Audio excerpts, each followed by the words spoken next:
This program features live coverage of an African safari and may include animal kills and carcasses. Viewer discretion is advised.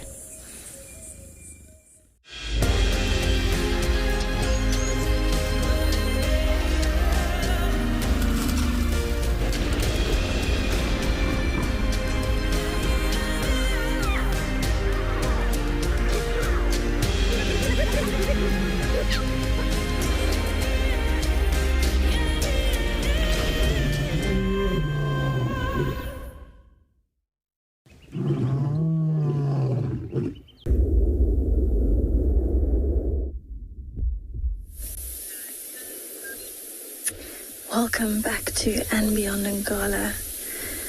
So I'm sitting with quite a beautiful dazzle of zebras, and they seem to be in a bit of a playful mood. They're starting to make quite a bit of noise and actually starting to have a bit of a play fight every now and then as well.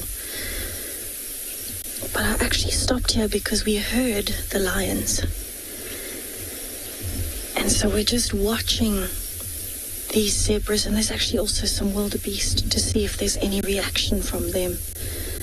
I think the lions are just a little bit further north from where I am based on where the sound was coming from. And they're looking in that direction. They are facing the direction that the calling was coming from, but they are looking quite relaxed. So there's actually also an implausibility of wildebeest around us as well.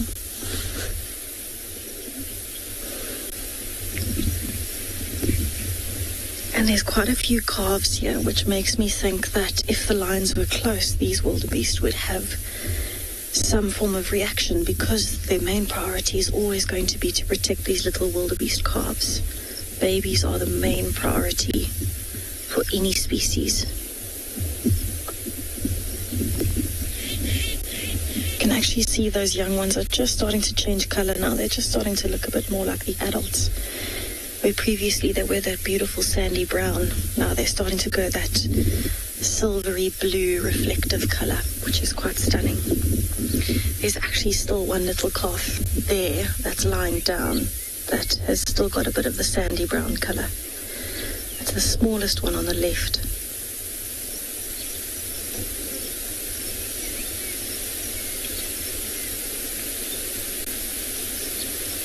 Oh, there's quite a few oxpeckers around this morning. It's really starting to heat up here.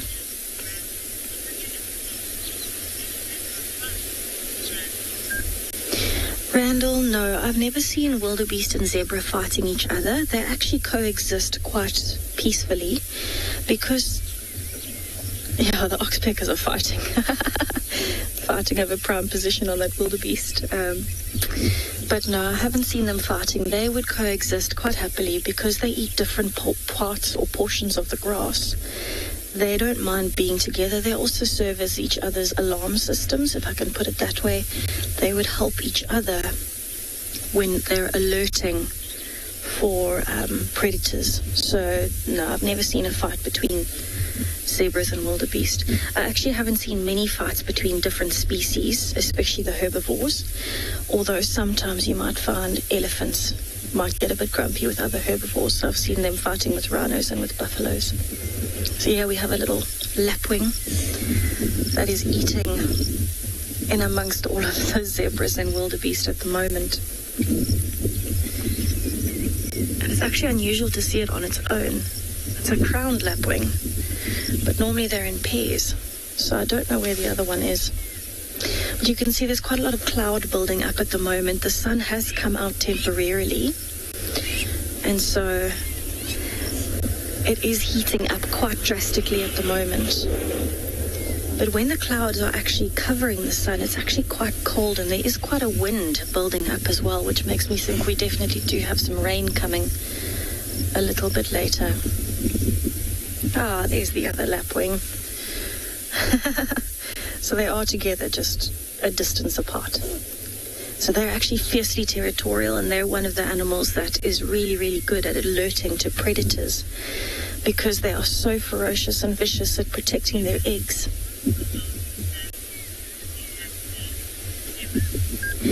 Kevin, the largest dazzle I have seen was probably close to about 100 zebras together. And that was in one of my favorite sections of the Kruger National Park near Satara, which is one of the rest camps about halfway up the Kruger National Park. And there are some really massive dazzles there. One of my dreams in life is actually to go to the Serengeti and the Masai Mara, where you have those dazzles and these implausibilities of thousands of them together. But the biggest that I've seen was probably around 100. It's quite beautiful. Zebras are definitely one of my favorites because they look so different. And their dynamics are also quite interesting. I'm a scientist and I love studying animal behaviors and the different population dynamics, and something that's always fascinated me. You can actually see the stallion, which is the one right on the right-hand side, is very dirty. He must have been mud bathing this morning. He's got a lot of dirt on his side.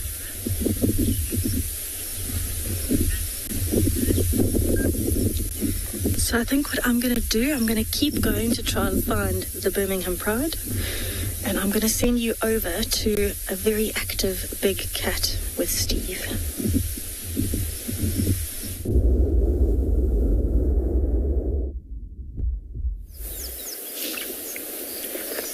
Well, thanks, Tessa. Good luck finding your lions this morning. We are having a lot of luck with Tundi now, because, I mean, not often you get her so stationary. Often she's moving, and that's how she was when we found her. Up and down she went, but everybody, I was going to delve into a medicinal plant segment this morning. I've got all my plant parts harvested already, and the plant I was going to do is actually this one right over here, Lance. If you just pan back a bit to, there we go, that one over there, little monkey-eared senna.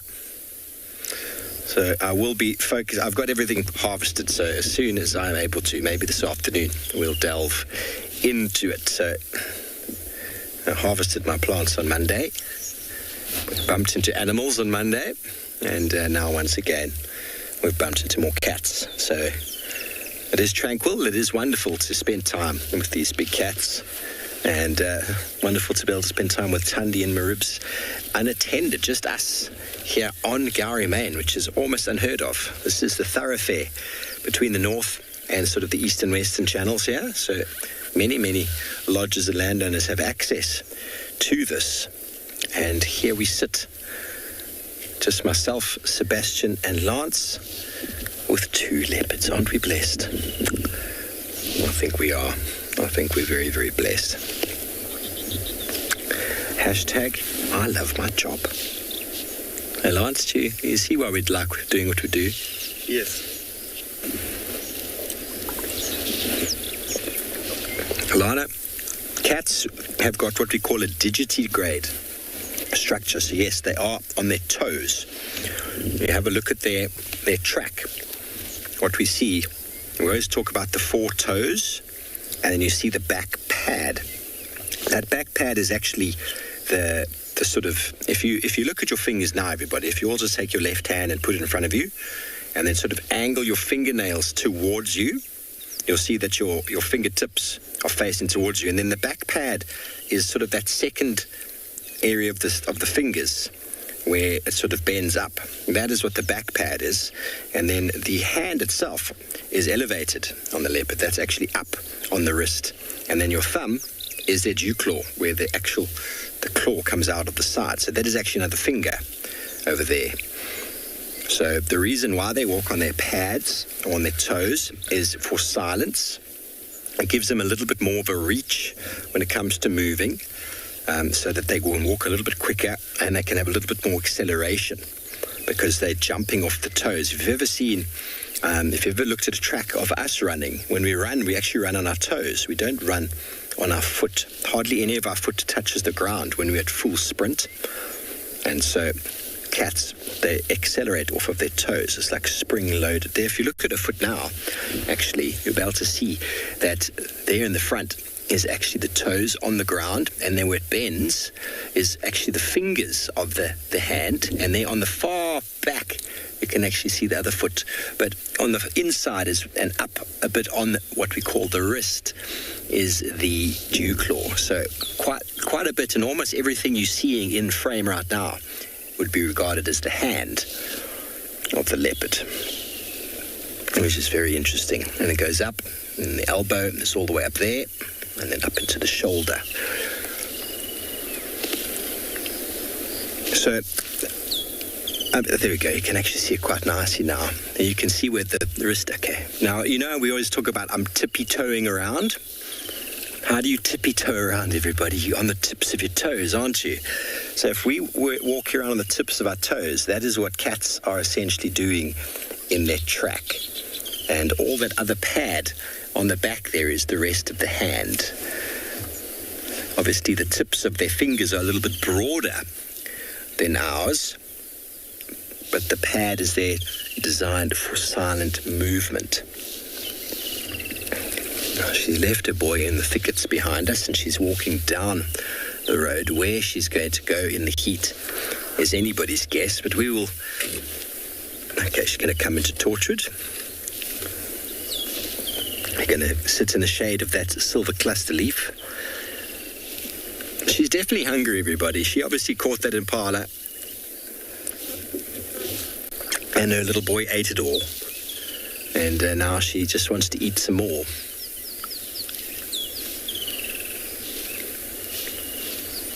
Okay, so we're going to have to try and follow her. Thankfully, though, we can, because this is Torchwood over here.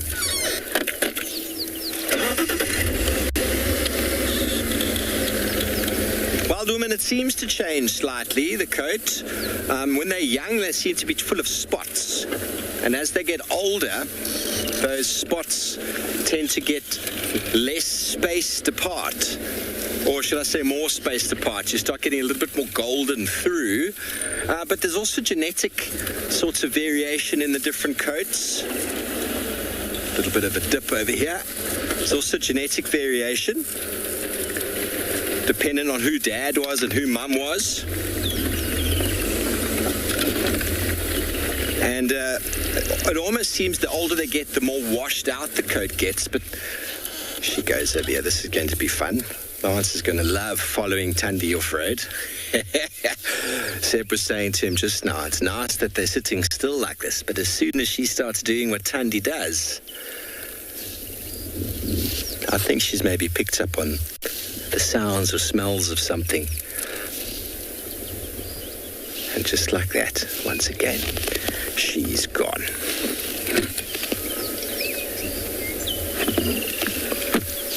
Okay, well, I'm not going to follow her. I'm going to let her do her thing, and I'm going to stay with the boy, because if she does catch something, we'll hear it, and we'll be able to follow them back. But let's send you over to Deirdre over in Tswalu Kalahari, who's having a wonderful morning.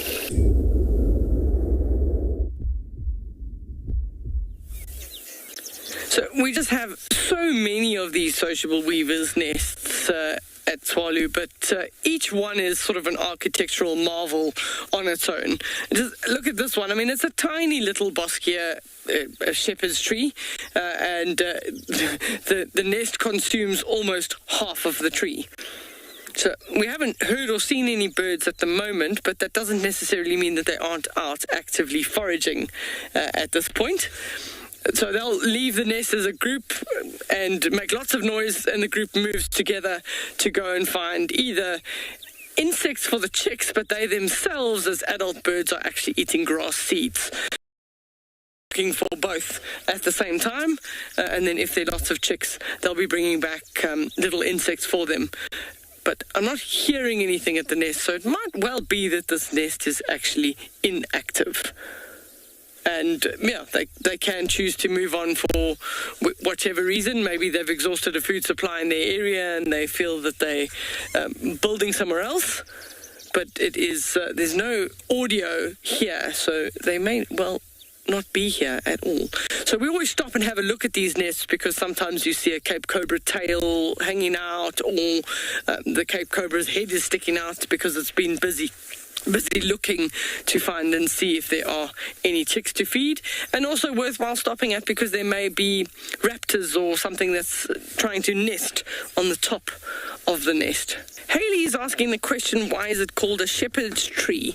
So from what I've read and what I understand is that this is one of the more prominent trees if you go all the way up from Tswalu north up into Namibia. It's one of the only big trees other than the camel thorns, and the herders would often be found sitting under these trees in the shade while their flock, whether it would be goats or mostly goats up where you go up towards Namibia, that they would be sitting underneath these trees. And the bark on the tree, or the actual stem of the tree, often has little holes in it that can potentially sometimes collect water, and that would be maybe sort of an emergency water supply for a shepherd. So that's my understanding of why they call it a shepherd's tree.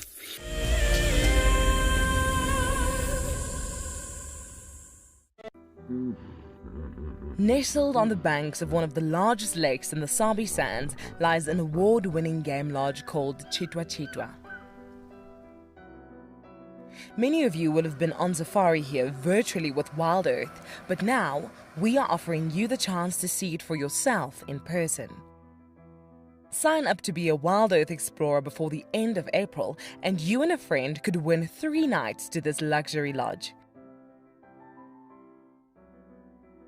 In addition to the unforgettable safaris, you can unwind on the deck, relax in the pool, and even savor the various bush dining experiences. Tswalu's holistic approach to hospitality, with specific emphasis on conservation, will leave you with the very best memories of the African wild. Wild Earth Explorers, it's in your nature. So in 1998, we had this idea to go and put a live web camera on a waterhole somewhere in the Sabi Sands next to the Kruger National Park. And I approached just about every single landowner, and everybody thought I was completely crazy until I met Yuri and Pippa Moorman. We thought it was definitely a fun idea and a worthwhile thing to experiment. And it immediately became a runaway success. And it gave people all around the world the opportunity to watch a little piece of Africa, day and night. Back in 1998, it was the very early stages of the internet. And all we were able to do was to get a 30-second refreshing JPEG out of that camera. But over time, what we began to do is focus more and more on trying to develop this concept of giving people the opportunity to go on safari. Even though we live just 500 meters up this hill, we still put the camera on to see what's happening. Absolutely, we watch it ourselves.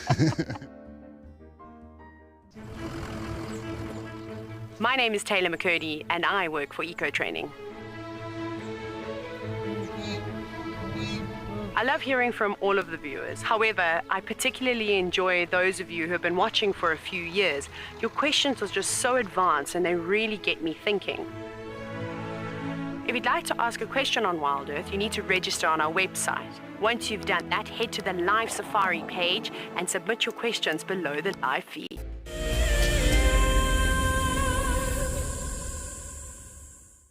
I see a few of these sub-adults looking in one direction, and that herd of zebra, that was chased by the one female. It's actually that female that's licking her chops at the moment. Has come back, and I think they're just in a position where they can watch exactly where the lions are, and so they want to make sure that they've settled down and not still actively trying to hunt the zebra. It seems like they're satisfied that the zebra have come and had a look, and now they've actually turned and are starting to casually walk away.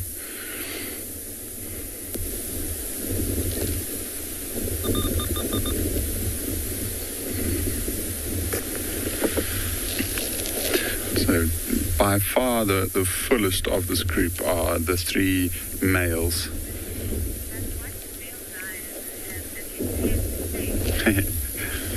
The sticks and stones, he definitely does have quite an intensive stare, and I think it's just those cold eyes that obviously when you look at they almost feel like they talk to your soul when they stare straight at you. But very, very unique in the way that he looks, just because, I mean, of that colours made him look incredibly unusual.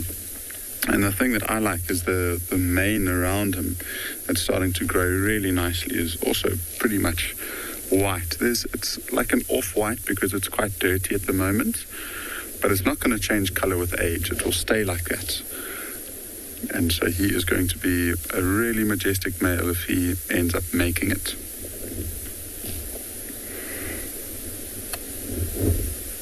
So it was actually his mother that we saw last night who was showing clear signs of lactating and cubs suckling on the nipples.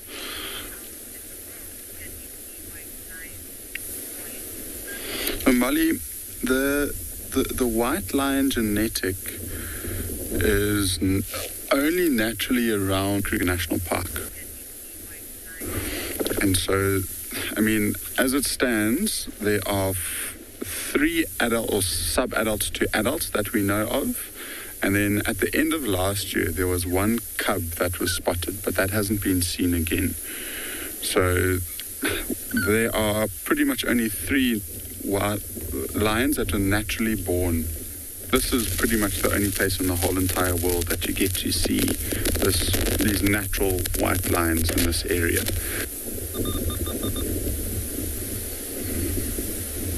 And so it's here. There's another area that's very close to Satara main camp in the Kruger National Park, and there's a male lion who's about 5 years old, maybe 5.5 now, and he's got a group of brothers that he hangs around, so that's also a good place to see them. Otherwise, I think one of the more reliable places is and Yongala. Yeah, so there's a few of these lions that have put their heads down, and this might be the place that they settle. I think Seb and I will stick around here for a little bit longer just in case they decide to move. If they don't, but apparently the meerkats are providing a bit of entertainment, so let's go have a look at them.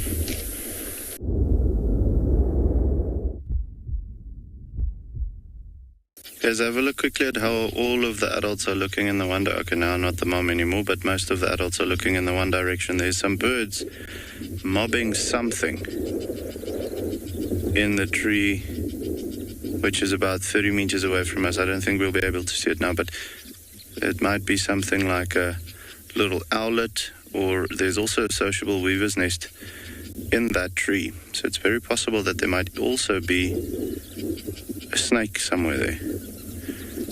The meerkats are all just paying attention to see if they can see what the birds are upset about. You know, it's important for them to listen to all these signs in the bush and take note of it, because it might warn them of potential danger if they're moving in that direction or if it is moving in this direction.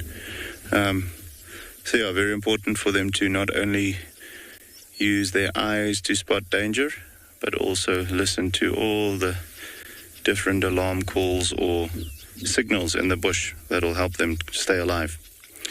You can see the babies are completely relaxed. They don't know what that sound means yet. The one is quite set on digging.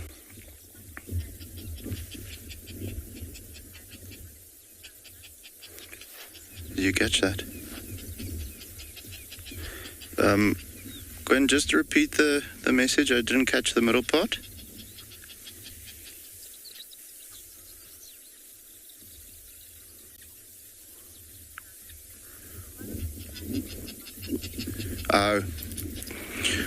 Justin, yeah, sorry, I didn't hear your question the first time.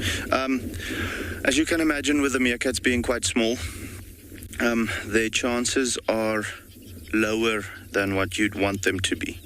So at the moment, because there's enough insects, and like I've mentioned earlier, everyone's condition is very good, so they can spend a little bit more time looking out for danger as well.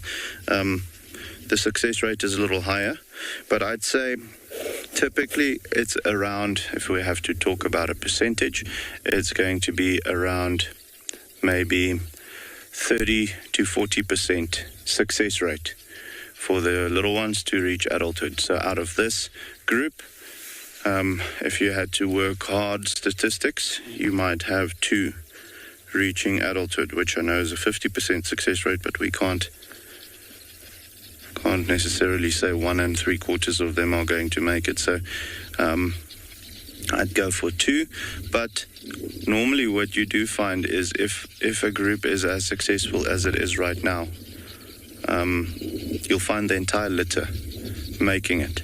And then what pulls down the average is sometimes when there is a snake after the pups were born, when there is a snake coming into the burrow site, they'll easily wipe out an entire litter in an evening. So that then takes that percentage down. It's just like with lion cubs, where you find the litters, or the percentage, let's talk rather about the percentage, being quite low for them to reach 2 years of age. It's only 20% for them to survive, 80% mortality for lion cubs. However, typically speaking, when you do find a cub or a litter being, or a mother being a good mother, you'll find that she raises entire litters, and the ones that are not successful, the whole litter doesn't make it typically, which is why that success rate is so low. After reaching adulthood, the meerkats also have a high mortality rate, as you can imagine, because there's so many things that can go for them. Honey badgers, snakes, raptors, you name it, they'll go for them. African wildcats, all of those things, jackals. So constantly in danger. However, luckily their numbers are quite high, so they're not in danger of being, extinct or something like that. But guys, have a look at how cute it is, how these babies are just passed out on the ground. You're absolutely right. They're very, very cool. The cutest little things. And lazy to wake up early in the morning. It's for those little bodies, when they're active, they are active to the extreme. And when they rest, it's the same case. So for them to wake up early in the morning, you can see it's quite a process. Two of them have just, passed out in the position that they were. That one was busy digging a hole and all of a sudden just fell asleep. Very, very cool. This warm sand on their bellies at the moment is just amazing. And there's a stretch as well. That is very cute. Very, very cute. And for them to warm up, that's also a very effective way of getting their body temperature up, because with the sand being nice and warm at the moment, the bellies have a very thin layer of skin. Also, it is where the intestines lie, so that's where most of the body heat is in any way created.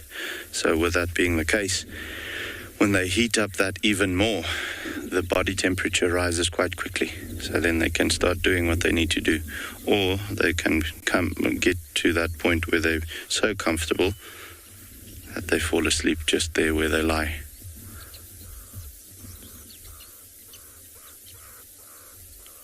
You can hear the one starting to call. I think he's getting hungry. The baby that's not lying with the other three at the moment, he's starting to tell that one that's still the adult that's still in the burrow, it's time to start eating.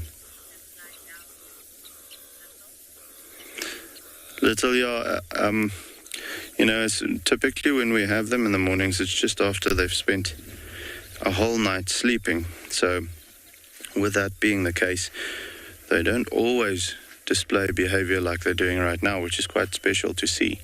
But you will find them lying down quite a bit, especially when it starts heating up properly now, if they've foraged a bit and the bellies are full again and they know that it's time to, duck down into a burrow just for the warm part of the day. That's when you'll find them lying down underneath a bush, or so, if they don't feel threatened about something like a snake or so, they might not even go into a burrow. They'll just find a thick clump of bushes and rest there during the day, where you'll find most of the adults and the little ones lying down and sleeping a little bit. If they are not in the burrow, you'll find one being on constant lookout. But it's like, I mean, it's absolutely true. We don't often see them lying down like that, just because when they do lie down, they're most likely in the burrow, and it's not a place where our eyes can fall. But yeah, see, very, very jumpy always. There's a eastern clapperlark that's busy flying around, and there was a pigeon or a dove that flew past just now. So any arboreal threat is always going to have them dashing.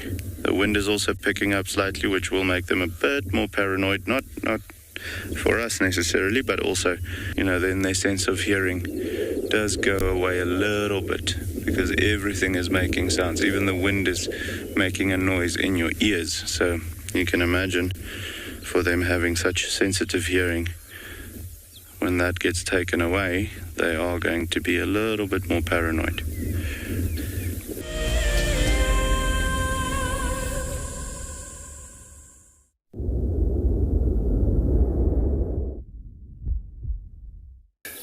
He's going, what happened to my anchoring point? Who on earth messed with my anchoring point? And that guy on the bottom right there is looking guilty, isn't he? He's going, it wasn't me. Wasn't me. That sort of behavior. It actually seems like, oh, here we go. Yeah, they're going to have some words. Now, if you wanted to a voice over here, you'd probably be able to put some very interesting vocals. He's going, what happened to my anchoring point? How dare you? What on earth did I do to you that you thought you could just dismantle the hard work I put here? And he's saying, you want to hang out in my territory? You're going to have to play by the rules, sonny.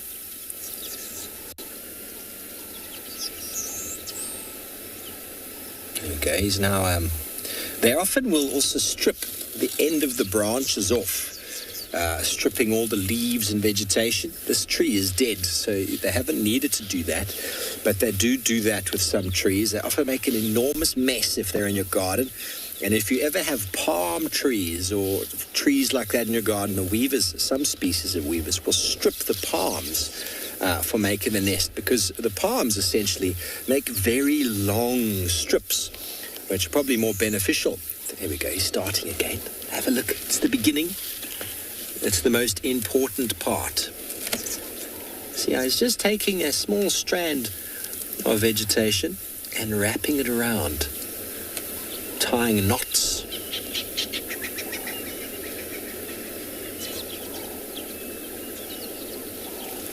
So in this species specifically, the male will build on average 3 to 5 nests in a season, and replacing or removing any nests that the females don't choose, and then building again.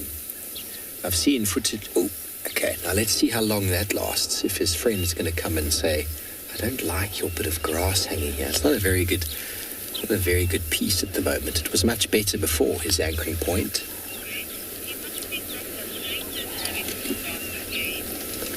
Greg, so frustrated indeed. Can you imagine starting and doing your thing, and then a friend of yours, or I don't think there's any friends here, they're all competing for the right to mate. So it is what it is. You've got to exert dominance so that I suppose when someone tries to mess with your nest, he's afraid to do so because he's scared of what you might do back. So we've got on the bottom, the middle right and the middle, you've got 2 nests in the process of being built at different degrees. They're stealing. They're cheeky boys. So everybody's got it. Everybody's involved. Look at him. He's like, I'm going to steal a piece from your nest while no one's watching. What a cheeky fellow. Wasn't me. Look around. Anyone looking? Oh, I'm going to steal some from here as well. Or maybe he's actually using that nest.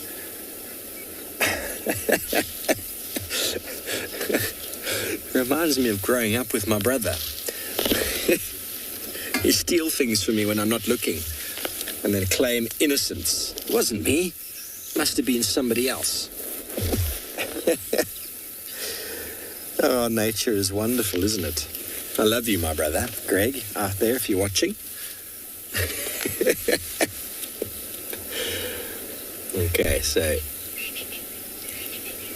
kids, when they're building a castle, or they're building something in the lounge with books or with whatever, there's always a little bit of theft when it comes to when you're not looking. But I wanted to use that one.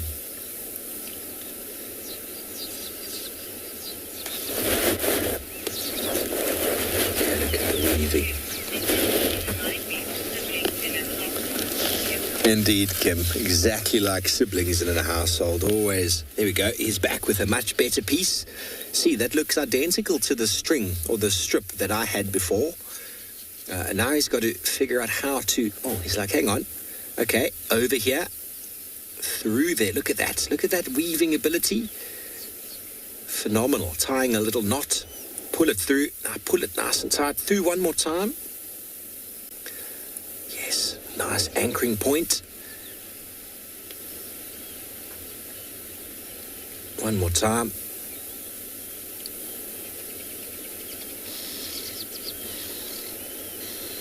He's got it this time. Now hopefully, sorry about that, I just knocked over my coffee flask. Just looking around going, anybody dare?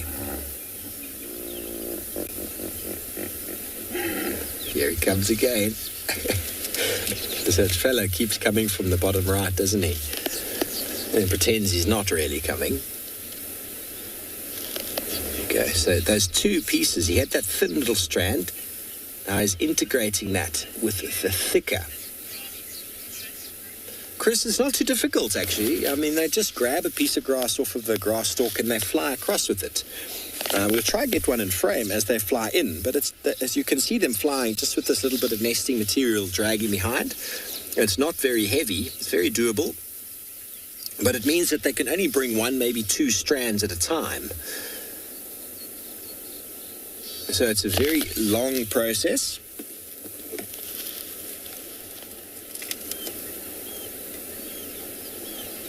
And someone's dissected them before. Someone has worked out that 384 green strips of reed, palm blades or grass blades, each piece 250 to 300 mils long, with the roof containing on average 189 grass leaves and 137 tree leaves. So that is an enormous amount of nesting material that these birds have to travel for. They've got many species in here that they talk about that they use. The guinea grass, the buffalo grass is what I grabbed before. They'll use feathers as well, many different grass leaves. So it's not specific to many species, but definitely the guinea grass or the Panica maximum falls in a very, very large portion.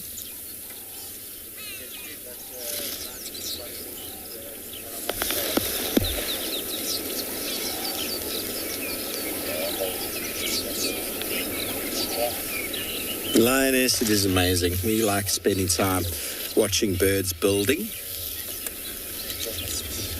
Got some coffee.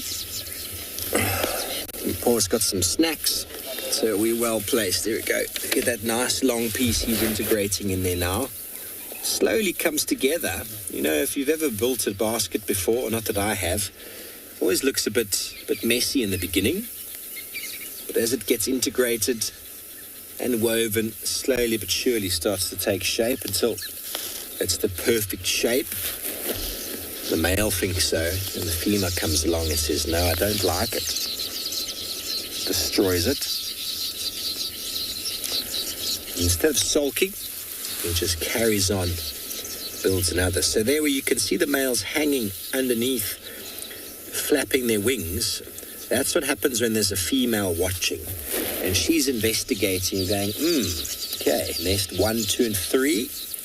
Who's the prettiest male? The plumage comes into play, because if he's not in breeding plumage, she won't select him. So first of all, he's got to look the part. And then second of all, he's got to have built a nest that is structurally sound. And so she'll first look at it from the outside, and then she'll go inside. There you can see on the left there's a tail sticking out. She's having a little look. I think that's a female in there. having a little look. She'll feel it out, see if it fits her body nicely. Oh no, that was a male. My apologies.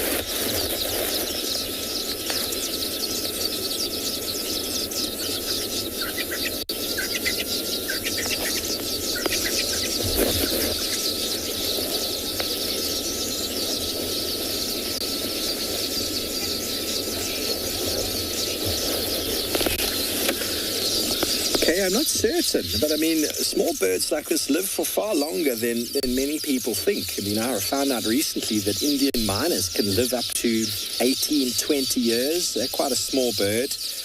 Hornbills can live up to about that same sort of age. So if they survive and don't get eaten, longevity for small birds like this is definitely into the teens. But I'm not 100% certain on every single species. But they definitely live longer than we are often aware of. But they are hunted by many, many species,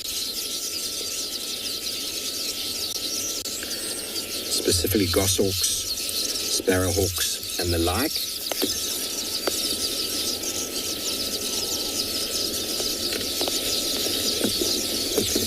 There we go, he's back again.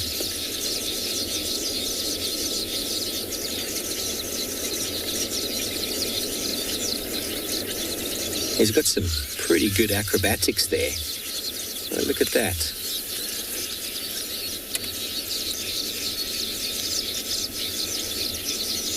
I think the anchoring point is a very important part. It all comes down to the foundations. Build them strong, and the nest will maintain itself. Don't forget, everybody, we do get very windy days. And often after a very windy event, you can find a number of nests have been destroyed or fallen. Sometimes even eggs or babies themselves fall out of nests. That's why the females are so discerning when it comes to selecting a nest. It needs to be perfectly built for the survival of her chicks. She doesn't want to waste her energy on a half-hearted house, half-hearted breeding area.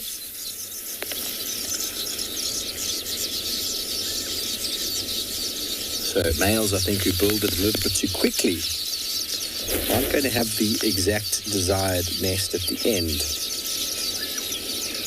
Slow and steady, I suppose.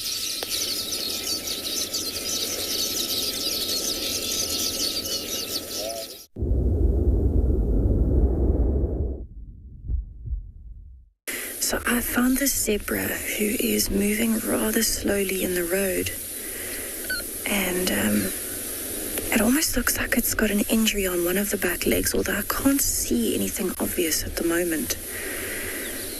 But definitely moving very slowly and quite stiffly with the back legs. And it's also quite unusual to have her on her own here. It's a bit odd. And sniffing leaves, that's also unusual for a zebra. Usually they stick to grasses. She is still a really, really beautiful zebra. She's got looking almost stiff on the back route, actually. Got an oxpecker on it. You can see the way it's actually a male, sorry. You can see the way he's walking. It almost looks like he's not really bending the one joint in the back leg properly. It could just be something simple like a strain, maybe running and playing and injured it, or maybe a fight with another zebra.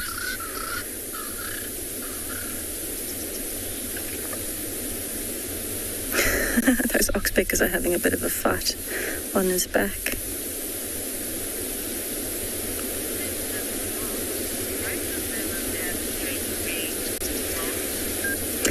Mark, zebras have strange manes, and I think you mean strange by the way it stands up instead of falling flat, because it helps them protect their neck on the back side, because that's where all the vertebrae are. That section is quite...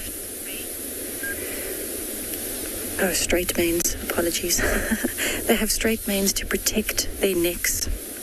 So by that hair standing up and being quite thick, it means that it protects the vertebra down the neck, or the neck bones, because that's something that predators would go for, but something that also zebras would go for in a fight. They might bite or kick each other.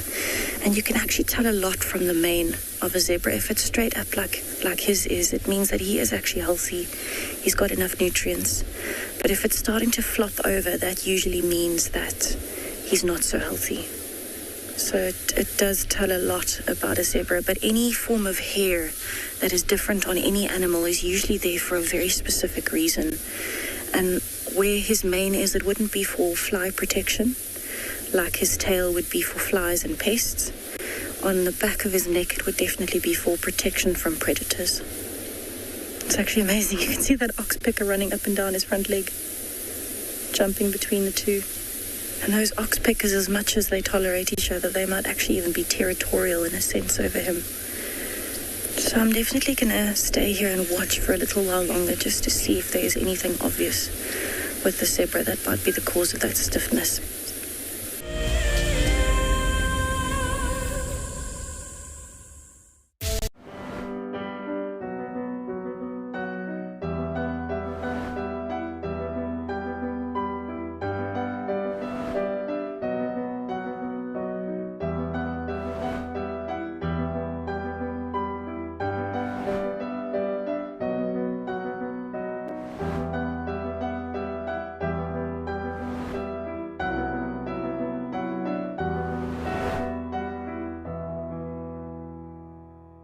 For many years, Wild Earth has taken viewers from around the world to the Mara Triangle, a place of majestic beauty and abundant wildlife.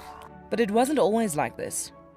Before 2001, it was infested with poachers. Illegal harvesting and hunting was rife. Now the situation couldn't be more different.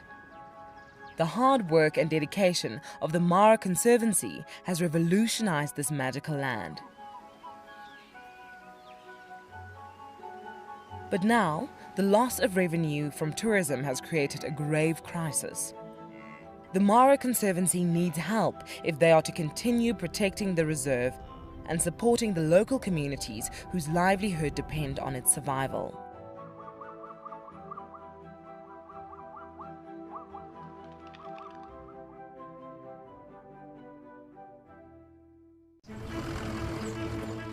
My name is Taylor McCurdy and I work for Eco Training.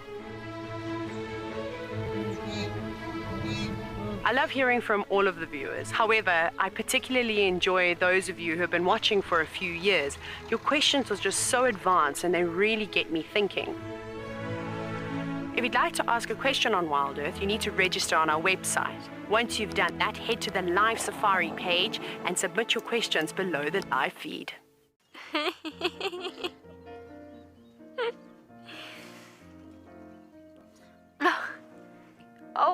Oh, what are you doing?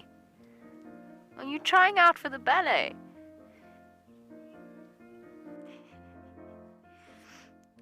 Now it's an itchy bottom. Up we get. Mom's coming. Everybody's moving off.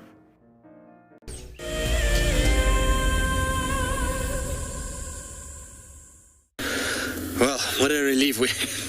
We have had the most hectic morning trying to keep up with this girl. It has been a pain in the backside. We've had to relocate her, I don't even know how many times, and she's finally gone up a tree now, which is wonderful news. So I'm going to reposition quickly and just get ourselves into a better spot so that we can actually enjoy her, because all we've done has been crashing through bushes, being hit in the face, back and forth, following alarm calls of birds, little glimpses of her tail here and there. It's been quite something to have followed her so far this morning. She's really been at her A game in terms of, well, doing what Columba does best, and that's missioning. But there we go. She's finally up a marula tree, and maybe this is going to be her kind of stopping for the morning. You can see how she's grooming herself. I think, like us, she is absolutely covered in seeds, ticks, and all kinds of other things. I have a whole pepper tick nest go all over my leg while we were off-roading. So it's been an adventure this morning, but I'm glad we finally caught up with her. if it wasn't for the fact that we had another 2 vehicles helping us, there's no ways we would have been able to find her. She has been seriously missioning and walking very, very fast at that too. But at least we've got her, which is good news, and she's now posing beautifully as one could ask for, as beautifully as one could ask for, up in a marula tree. It's nice to see her. Her tummy's come down quite a lot, so I don't think cubbies are involved. I think it was just that she was very full, so whatever she found clearly was a decent meal, that's for sure. Thank you, girl, for finally stopping. She didn't look like she was about to stop. She kind of was just going and going and going, and then all of a sudden she just saw the tree. She's like, nah, that's it. I'm tired of the grass, tired of all the seeds, ticks, various other things. And that's why she's grooming herself so much right now. She's, like I say, is probably quite covered in grass, seeds and ticks at the moment. And this grooming will be all part of just sorting that out and making sure that she gets rid of all the various parasites that potentially she's collected on her walk. It's not going to be the most comfortable tree, Kalahari. I was just looking at these branches thinking to myself, not sure this is... Maybe if she comes forward to closer towards where we are, there's like a flatter part, or the branch in the background to her left has got a nice part for her to sleep on. That's a nice sort of straight branch over there.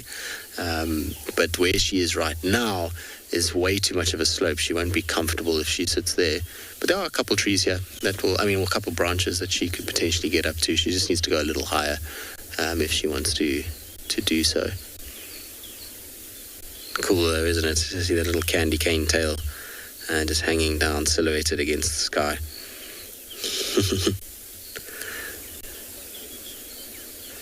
The Juma Leopard Palooza continues.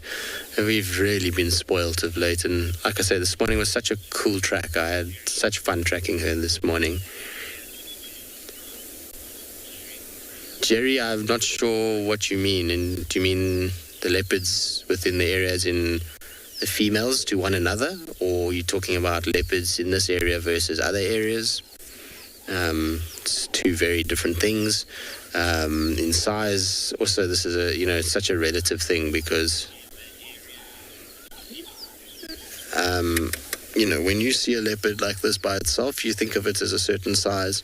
Then you see another leopard by itself and you think of that as a certain size, and various factors will determine that. But actually, they're all pretty similar. And only when you see them side by side do you understand that they are that way. To give you an example, if all the photos that I had seen previously of Kara and the photos of Inzatini always looked chunkier and bigger. But yesterday, the 2 next to each other, there was almost no discernible difference.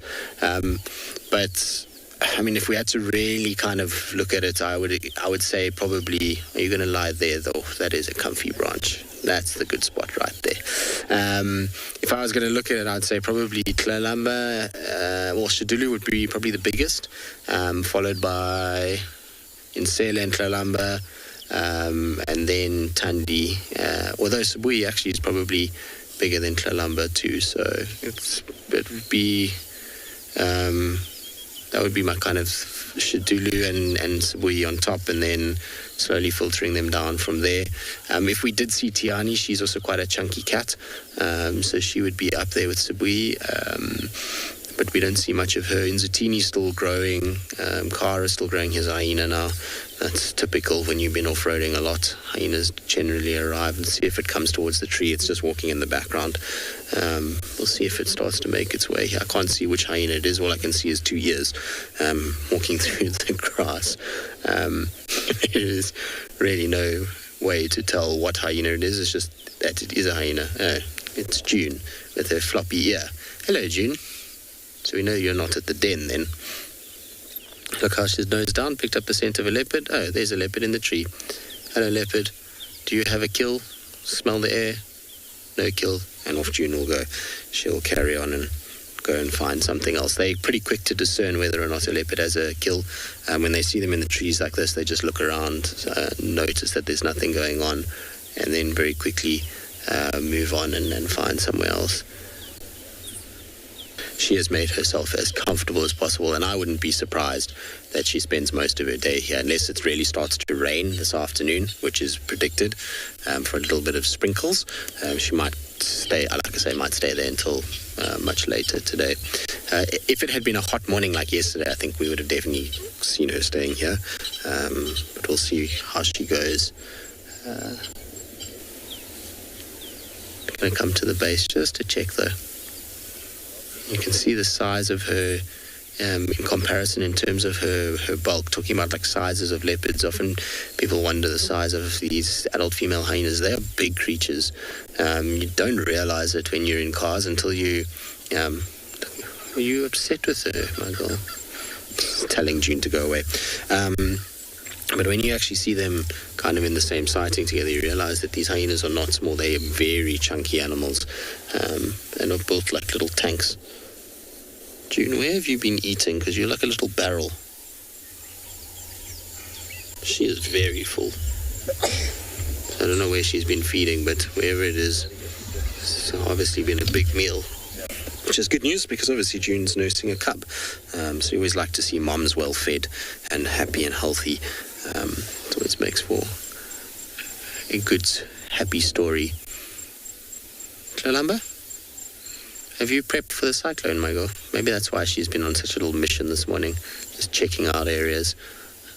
Apparently we're supposed to get the cyclone arriving in the early hours of tomorrow morning. We've got the cloud cover already that's coming in from that. So I think that we'll have fairly decent rain tomorrow. It's not as much as it was initially forecast, though. I see the forecasts have been decreasing every day. Started out quite a lot, but it's now dropped to about, over the 3 days of that cyclone being in the area, it should only be about 100 mils as opposed to, 300, 350.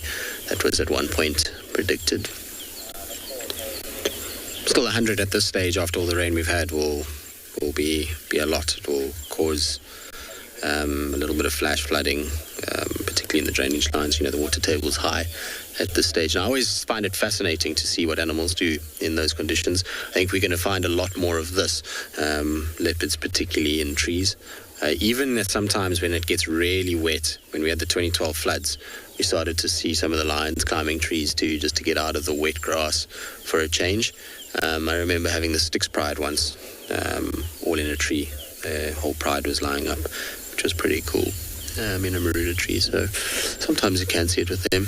The nice thing is the one good thing about this time of year, and while we have been, it's a struggle to follow animals, you're finding a lot of them, and I've just touched on this before in the last few days. There's a lot of them spending a lot more time kind of in places where we can see them based off the fact that they are up in trees or on termite mounds, and the lions in particular are on the roads. They're not enjoying lying in this long grass either, so they're typically finding open little spots, which makes it much easier to spot them because your eyes focus generally in clearings and open spots on a landscape. Spotting these guys has become a lot easier. Is that nice, Michael? Are you happy now? I think this is Kalamba's little spot for the morning.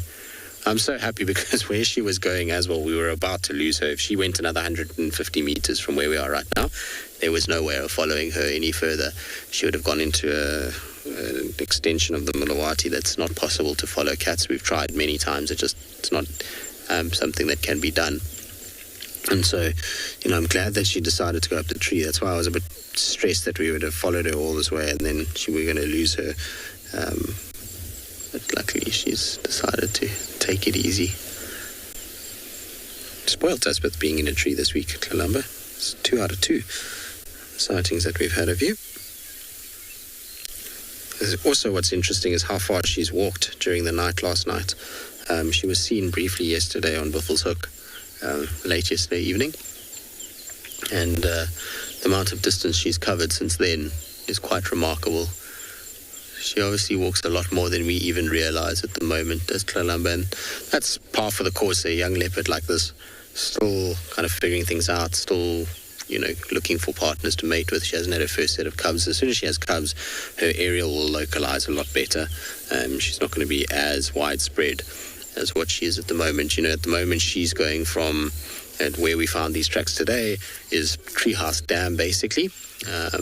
So she's going from Treehouse Dam all the way up to basically the Manyeleti border, and then coming all the way to the east as far as Torchwood, and then kind of back into Djuma. So she's got a huge swathe of land. And what I'd actually like to do is, I think maybe this afternoon or tomorrow, I must bring a pen and paper, a big piece of paper, and we can redo all of the territorial areas for a lot of these cats, because we haven't done that in a while. And I know a lot of you have been asking about, or trying to understand where these cats move and how overlapped the territories are, and which cats are occupying which spaces. So we'll definitely do that at some point. It's an interesting thing to do because it kind of gives a very good idea of just how populated this area is at the moment and how overlapping the territories are currently. Right, we'll stay with her. Hopefully she's going to just stay up the tree and continue to provide us with such beautiful views.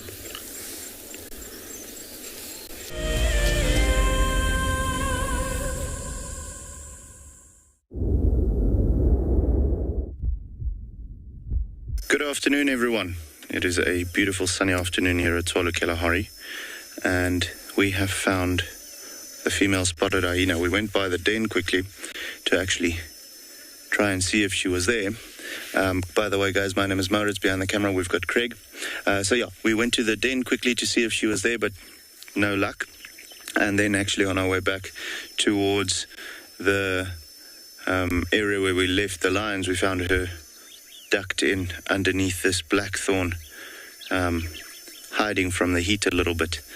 She's not too far away from the den site, though. It's probably about 600-700 meters. I think her battery just died on the way back. It often happens when they've spent a lot of time during the evening going out to look for food and not necessarily finding it early in the evening, so then they have to walk the whole night. And by the time that they need to come back, they're quite far away from the den site, and they rather choose a tree. When it cools down, she'll most likely head back to the den, feed the cubs a little bit, and then possibly start with her nightly activities. But as you can see, quite lazy at the moment. Rather large female hyena, and well, hopefully one of these days we'll find her at the den site by itself. So the difference between a spotted and a brown hyena, first things first, the spotted hyena is much larger, about 20 kilograms larger typically than a brown hyena. Then also when you look at the brown hyena, they've got quite a lot of long body hair. Because they're a little bit smaller, they use that long hair to, when they get threatened, they erect that and they look a little bit bigger, so they let it stand up to make themselves look a little bigger. The spotted hyenas, quite a short coat, so not as furry, even though they are completely covered in fur. Then also, obviously, as you can imagine, the spots on the spotted hyena is a dead giveaway, whereas the brown hyena, they don't really have spots or anything like that. Only on their legs, they've got these little thin brown stripes. When they go out to look for food, you'll find the spotties going either by themselves or they go in a clan to hunt. Out here in the Kalahari, they almost obtain they definitely obtain most of their food by hunting rather than scavenging. Whereas a brown hyena, they typically scavenge, because when they go out to look for food, they always go out by themselves. Those are the major differences. You'll find the brown hyenas also more in the mountains. The spotties, they prefer more in the open area, more in the savanna-like areas. We're going to send you over to Tim, that's got something else that also has spots.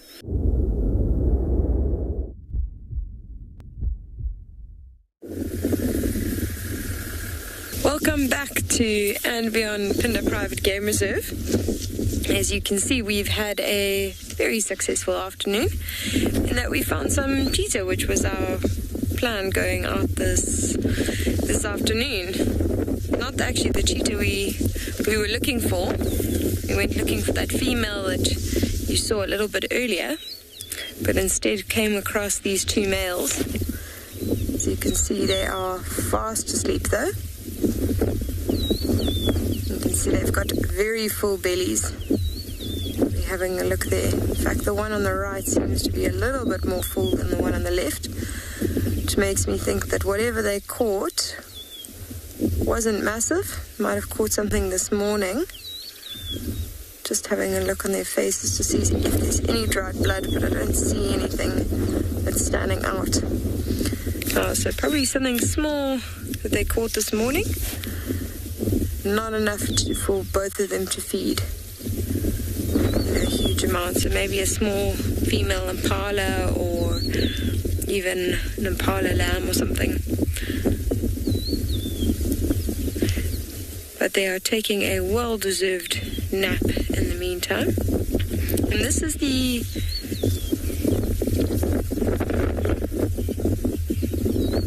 Ligale. Yes, they are beautiful cheetah.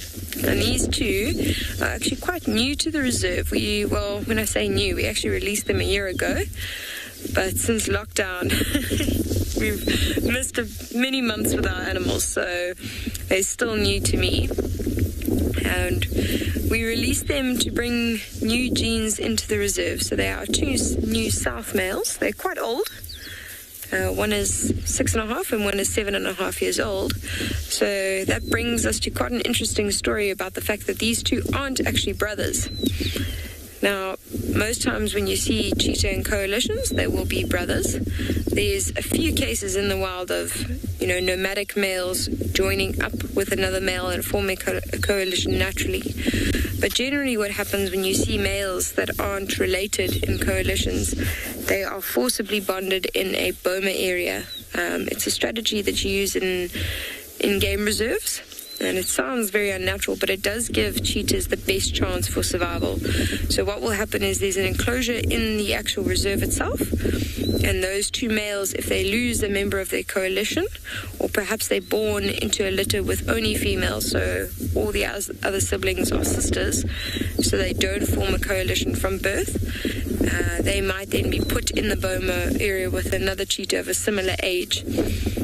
And during that time, it'll be quite a bit of a conflict situation, but they'll eventually get used to each other and they form a very, very strong bond. And after that, they're bonded and they form a coalition. And when they're released into the wild, they'll then stick together. And there's a large number of advantages for cheetah if they're in a coalition like this.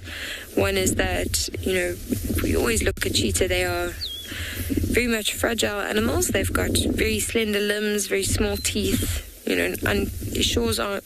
Their claws aren't sharp, so they don't have a lot of the way in defense, and their speed is their main weapon. So if they were to get injured, it would be a huge problem for them because they wouldn't be able to run very fast and wouldn't be able to hunt.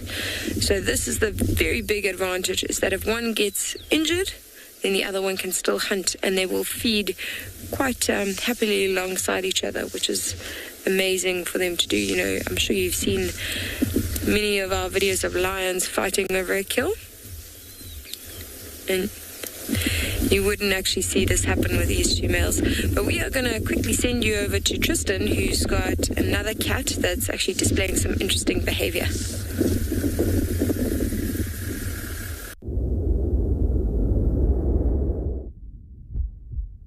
Indeed, we are still with our hunting leopard. She was, I don't know if she was spotted or she was smelt by this impala, because this impala let out one snort and kind of just moved 10 meters. She's still watching it as it's moving away. Every time it turns away, she kind of creeps a little bit.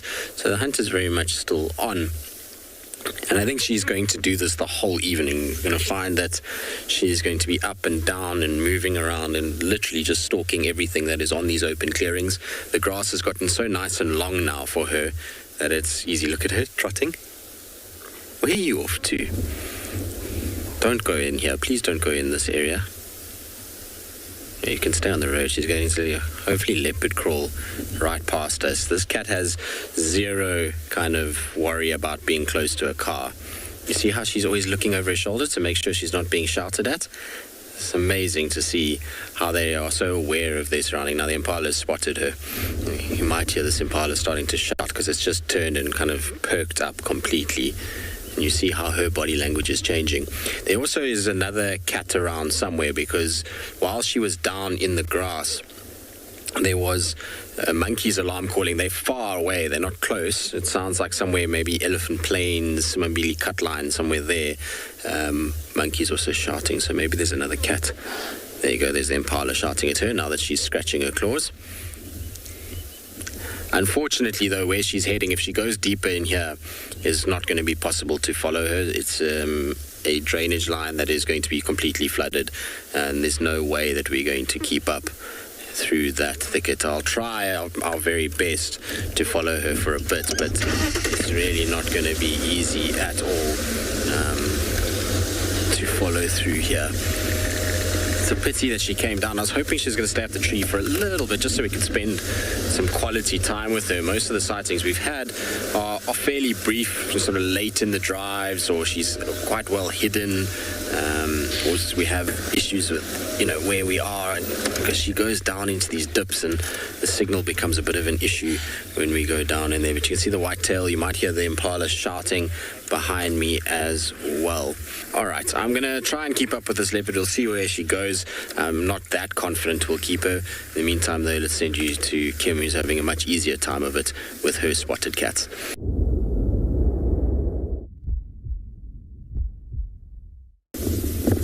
Thanks, Tristan. Sorry that your leopard is disappearing on you. As you can see, our cheetah are very much still stationary right under the tree. Very mobile, so very correcting saying that. What's quite sweet is you can see the one on the right by the elbow. It's quite a collection of sand that's sort of stuck onto the arm there. Almost as if there was a wet patch or something that it stuck his elbow into. You can even see a few leaves that have stuck onto there. It's quite an interesting little observation. You can see they are very much lying down and not moving. What's quite sweet also is you can see that they are touching. So you often notice that in any animal groupings that rely on each other quite heavily, there's often actual contact between them, which secures the bonds, so that enables them to work really well as a team going forward. Just keeps those bonds really strong, so that if they are in trouble, you know, they will actually look after each other and defend each other. You'll see a similar thing happen with lions. They often are actually physically touching any animals with their young, and also packs of wild dog.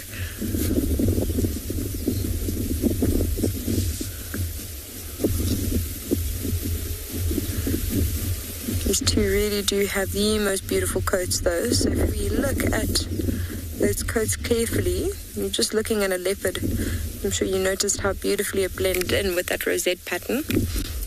People often wonder what the difference between leopard and cheetah are. You know, the general structure or sort of body parts are quite different, but the main thing is the coat. You'll see that there are solid spots all over this cheetah's back, with tiny little intermittent spots in between. The only place you'll get these solid spots on a leopard is below the neck. The rest you get like a black outline, and then a similar brown color to the back of this cheetah that lines inside those rosette patterns.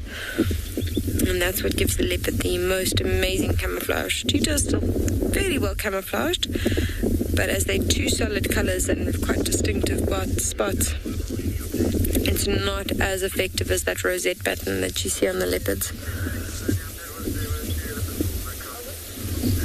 See that cheetah on the right is getting very irritated by quite a persistent fly. I'm actually looking at it in my binoculars. You can see it's literally trying to land right in the middle of that cheetah's ear.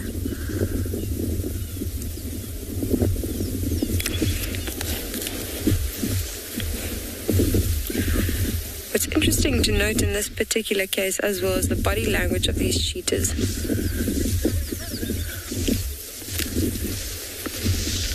Now, why I say that is that they are both completely fast asleep. You know, normally cheetahs are quite alert animals, always having to look out for other predators around them. Just like that. but they're simply reacting to the engine of another vehicle turning on. But you can see they're quite confident animals, you know, having such confidence that they can actually lie down completely without looking up every 30 seconds or so. I think that one's moving off to the shade. I think it's actually got a wound there. That's all the soil stuck to. Yes, look. Oh no. Oh, the skin is completely actually pulled off there. That's why there's so much soil stuck on there. That's quite a bad wound.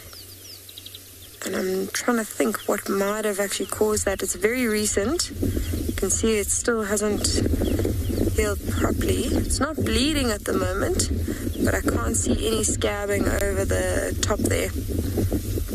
What's good to see is he is putting some weight on it. So I think what we'll do is we'll sit here for a little bit longer and just see what these cheetah get up to. I don't think they're going to do much today. So you can see the one's already wounded and they find a nice little patch of shade. They're quite well fed, so they seem pretty comfortable here for now. But we'll just stick around for a little bit longer and see what they get up to.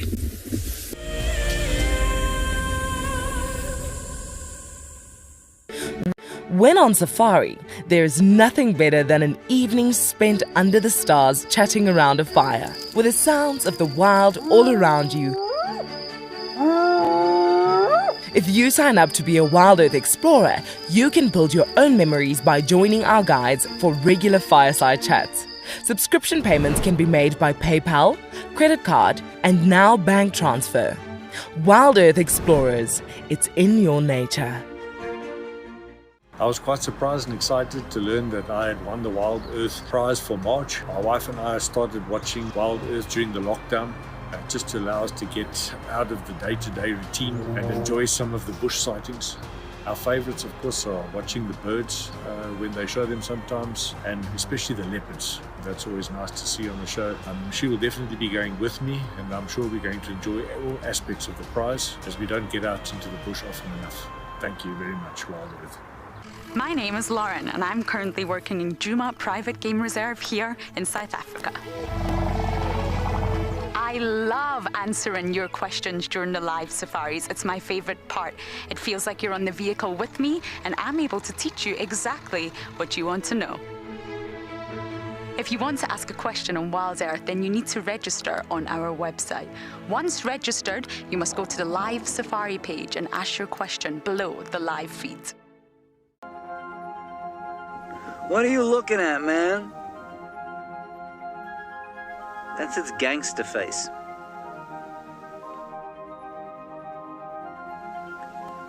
It has the manners of a common variety vagabond. Look at it, chewing with its mouth open like that.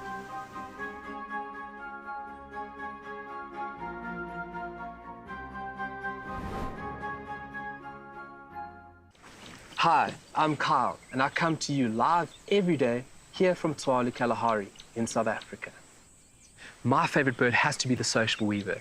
The enormous nest that they create, their survival tactics to inhabit these harsh and unforgiving environments, and as well as their complex social arrangements is truly remarkable.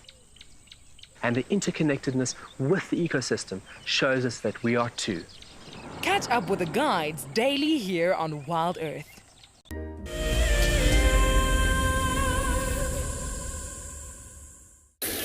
Welcome back to Tortured, everybody, and welcome back to the Queen of Djuma. Now, those of you who are maybe watching us for the first time, on the show for the first time, this is Thandi, and Thandi means beloved one, and she is beloved. Yes, she is. Look at her. She's a beautifully successful leopardess who's been documented for a very long time on this show. And how special it is to be able to watch almost every waking movement and cub rearing and activity that she's been able to provide over the years. She's got a character unto her own. She's been known as quite a grumpy leopard, just due to the fact that that's who she is. Thandi, since I've been on the show had Kalamba when I first arrived. She was unsuccessful last year the year before, just at the end of the year before, 2019, with a litter. And then she's had a young boy who I haven't seen yet since being back. But we've spent, and many of the guides have spent a fair amount of time with. And he is a little character of note. So she's successfully reared many cubs and contributed to the successes of the leopards within this area. Hello, Gabby, 12 years old. You want to know how long a leopard's tail can grow? Well, Gabby, can grow exactly the length it's supposed to grow. I don't know, probably just over 1 meter, I'd say. I've never actually physically myself sat down and measured a leopard's tail, but it grows perfectly proportionate to the body size. And the purpose of the leopard's tail is for balance. So cheetahs have a very long tail, longer than a leopard's. And that is for a rudder-like activity. When they're running at top speed, the cheetah's tail is used to help them turn and twist when their prey is moving from them. But leopard's tail helps them with the balance when they're in a tree, almost like a tightrope walker would do. And it also provides an enormous amount of entertainment for the cubs. The tip of the tail is black with white, and the cubs will follow it through the long grass and often find it to be their toy of choice. Tooth and claw, digging in and biting, often to the displeasure of the adult. But you'll often find a leopard's tail is actually a little bit of a life of its own.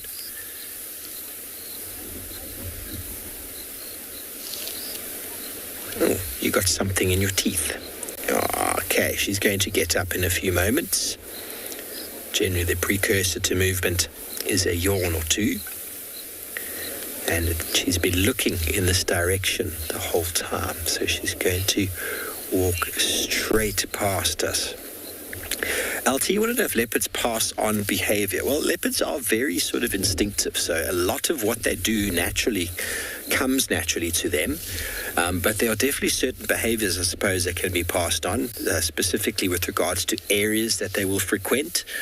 So female leopards, for example, Thandi, she has reared most of the cubs I know of or have been informed of. She's reared them in the same locations that she was reared in. Her mother's name was Karula. Karula is a very famous female from the area. And so Thandi picked up on the same behavioral traits of using similar den sites in very similar areas to where she was born.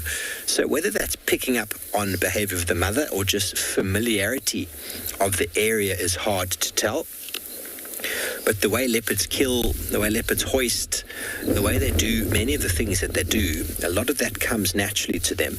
But definitely some of it is learnt from the parent in the early stages. But they definitely do develop their own characters, their own personalities. And we've all grown to love each individual. After spending a fair amount of time with leopards, and Tristan can agree with you, I haven't encountered a leopard that's behaved or had the exact same character. They all are quite unique. They all do behave in a very specific way. But there are so many similarities that obviously are very specific to the species, and that's what's made them so successful. Solitary, very agile, very fast, very good hunters, very arboreal. All of those are sort of natural qualities that come with leopards. But then all the little nuances with regards to behavior has made them all very, very special to us.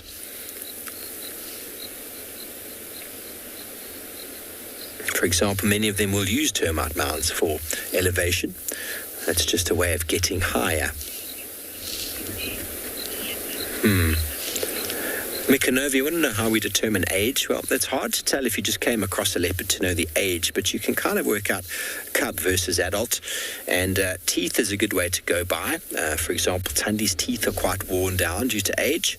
Her ears are a little bit scraggly, and also condition can start to deteriorate a little bit with regards to the coat as they get older. But it's not that easy. If it's a male, it's easy to tell if a male is younger than older, because an older male is much bigger, much more solid in the neck and sort of shoulder region. Younger males are a lot smaller and almost feminine in a way. They don't have as much bulk. So as they get older, you can sort of tell if a male is mature or not. But to tell how old they are once they become mature is quite tricky. But the thing with these areas, the Sabi Sands, and with this show, is that we've documented, many of the leopards have been documented from birth. So many of the leopards are actually known how old they are due to the fact that we knew, or the guides in the areas knew, when the females were pregnant, when they were denning, and pretty much we've documented the life of many of our cats from early on. For example, Tingana, who came into the area a long time ago, all people could do, sorry about the car driving past, all people could do was estimate how old he is. No one truly knows how old he is because he came from somewhere else. So there are a lot of guesstimates out there about how old exactly he is. And that's all based on how old people thought he was when he arrived.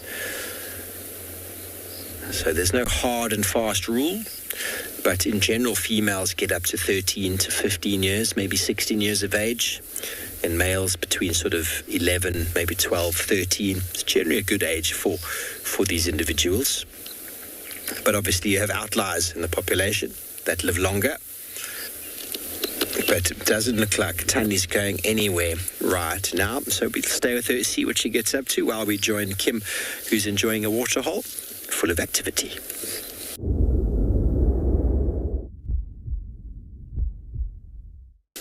As you can see, we have arrived at the small little pan of water, and so far no animals, but luckily, as is always the case in the bush, the birds are providing us with a lot of beautiful entertainment. So what we are looking at now is a western cattle egret, and for those of you who are familiar with this bird, you'll notice it looks a little bit more different than usual. So it's gone into its breeding plumage.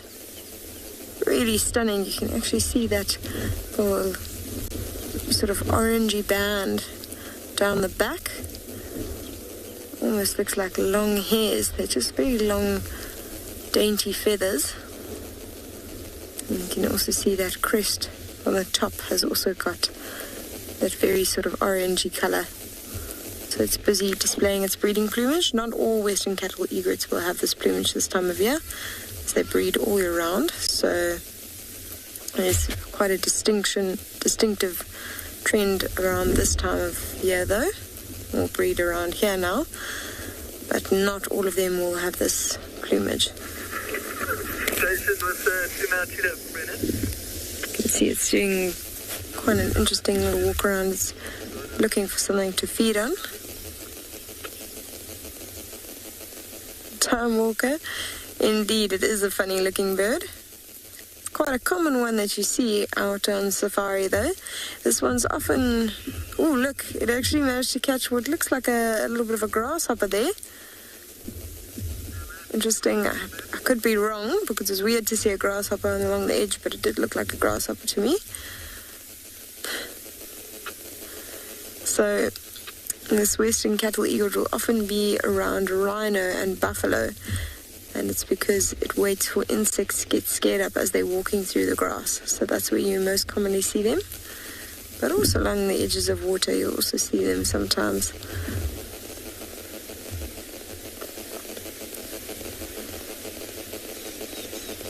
It's giving us quite a show, this one.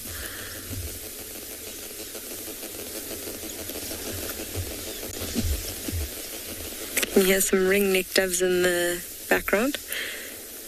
Got that beautiful do-do-do-do-do-do.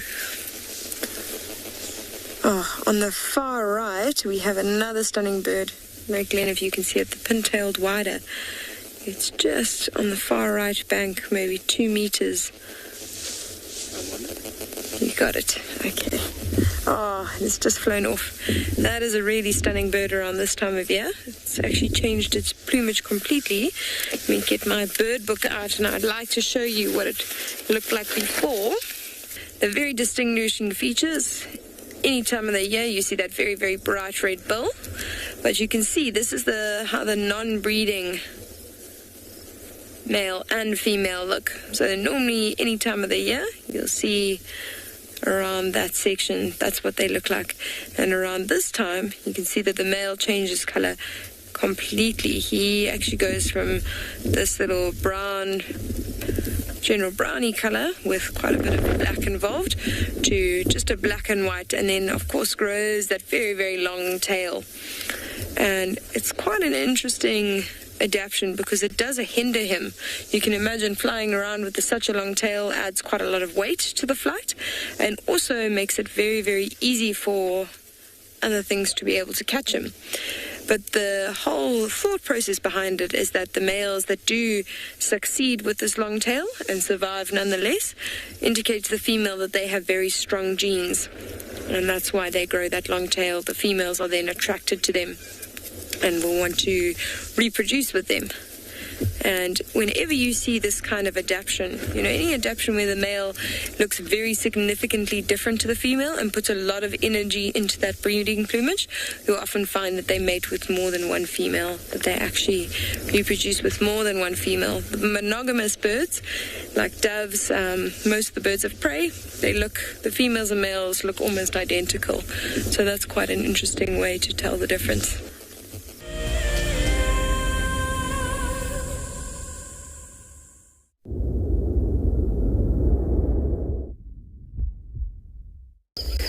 If you just look at that lion, you can tell that something is up by his body language, and that's because there are impala,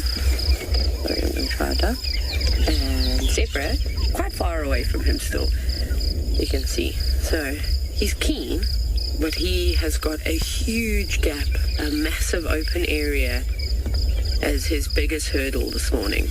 Whether or not he's going to be able to creep down low enough and strategically use all these fallen trees, it's going to be quite challenging. Otherwise, he's literally going to have to leopard crawl, because we don't have that lovely tall grass now. We're back on zebra clearing, and this entire area is filled with this weird little shrub-like thing.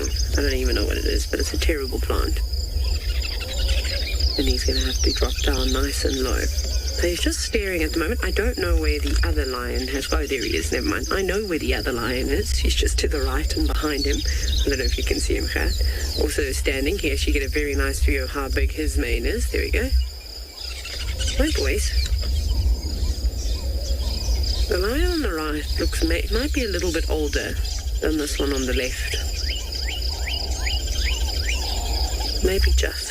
Sometimes that happens. They don't necessarily have to be from the same mother to form a coalition. It might be just from the same pride.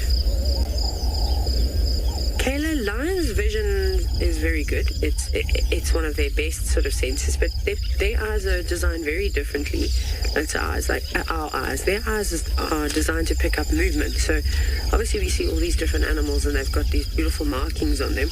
Those types of markings have various names. For example, a zebra has got beautiful disruptive markings. Some things like kudus as well, and nyala. They've got all these different kinds of markings that break up the solid silhouette of their body. So when they stand very still against a tree line, they can be virtually invisible.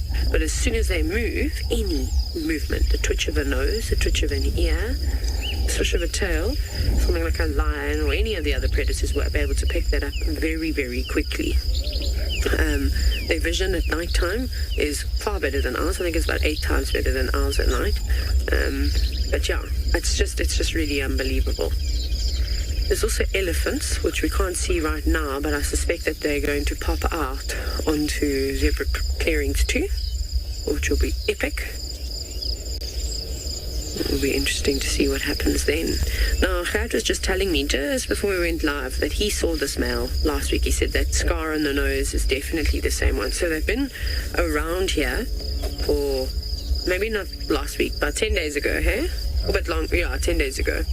And so they have been around here, which is quite cool, just laying low. So they quite possibly have been into the corners of the reserve that we don't normally drive.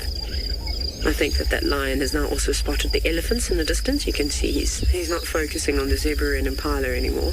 So now they need to weigh up the decisions. Are we going to stay here and try and hunt and just lay low? Are we going to move out of the way?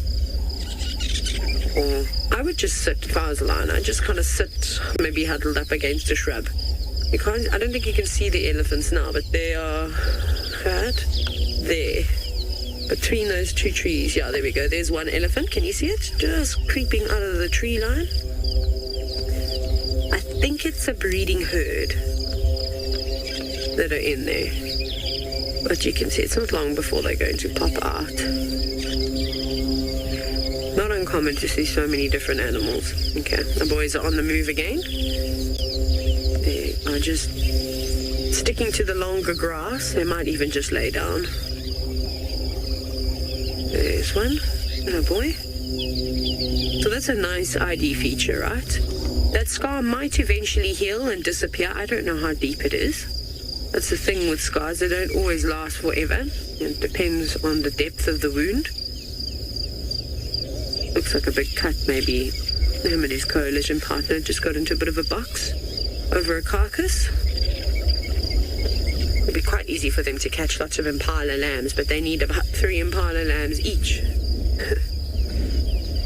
Errol, yes, the elephants would most certainly chase the lions, 100%. Even though the lions in this area don't typically hunt elephants. I'm not talking about like a 5.5 ton, 6 ton elephant bull, but there's some prides of lions that have learned how to hunt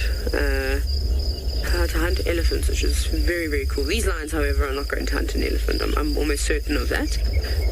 I'll be very surprised if they do. They're more likely to go for something like an impala, a zebra, a wildebeest, a buffalo, something along those lines, waterbuck, kudu, you name it. The other prey species that we have here. Taking on Africa's giant is quite something, and experience definitely needs to be had, and you also need to be, I suppose, part of a super pride, because one lion on its own is really not, it's like a mosquito to a fully grown elephant. But elephants will chase all the predators. We watched a herd of elephants chase wild dogs, and it almost looked like the elephants were hunting the wild dogs. They had their trunks on the ground, and they were trying to sniff them out and chase them even further. So it was very entertaining. So he's still quite keen. I think what he's going to try and do is maybe go around back onto the road a little bit further east, and then try and head to the southern section of them, so just to the left of where the zebra were, and come in from that tree line, because the zebras aren't quite in the middle of the clearing. So I think he's really just weighing up his options. It would make sense if he goes up that way because he's got more cover. The wind is swirling at the moment. I'm just trying to feel while I'm in the vehicle. We're downwind of the zebra right now, so it would be better if he comes around to where we are as the lion, and then he's got the protection of the wind as well. Obviously, hiding your scent is the most important, but there is an impala that is looking that way. I think she's caught sight of this youngster. You can see she's standing right up. She's got her head pointed in a direction, ears are fixed and focused. I think she knows it's there. I think she's not quite sure just yet. Even look at her posture. Now she's starting to stiffen up.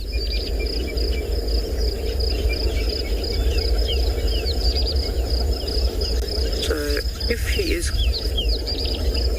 sort of happy that she's spotted a predator, 100%, she'll probably start alarming, she'll start snorting, and then everyone around here will be alerted. So that lion needs to make sure that he doesn't make a move now, that he stands dead still. He might have to stay dead still for quite some time, and then hope that she just pops her head back down and starts feeding again. But you can see she hasn't alarmed anyone else just yet. There's another impala. Gone. What are you looking at? Now everybody's looking around. Zebra are very vigilant as well. They've got phenomenal eyesight. They're looking the other way. But it would be a great meal if they could bring down a zebra. It would be quite interesting because there's a hyena den that's not too far away from here. Sure, it's been a long time since I've last seen lions on a big kill. And Gert, those elephants that are coming straight towards us now in the distance at 12 o'clock, it is the same herd of elephants that I was just telling you about that chase the wild dogs. And that cow there in front with no tusks, this is a really big herd of elephants. She was the one that was actually leading the sort of charge and sniffing out the dogs and chasing them further, because she chased them for ages. I mean, the dogs ran away from them. Sorry, when I say dogs, I'm talking about the wild dogs, in case you've only just jumped onto the show now. So it will be quite interesting to see how this all plays out. Are they going to stick to the tree line? Are they going to come out into the open? Who knows?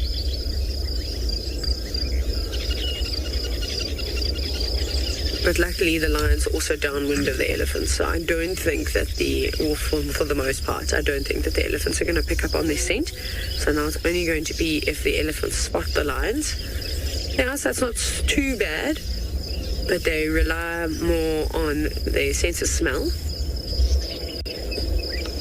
And with the lion standing dead still like that, I don't think the Ellies will see those lions. I think one is just laying down. But there's not much action here right now. Like I said, that male lion has got a huge distance, or both of them a massive distance to cover before they even get anywhere close to those zebra and impala, and the elephants actually look like they're going to just stick to the tree line.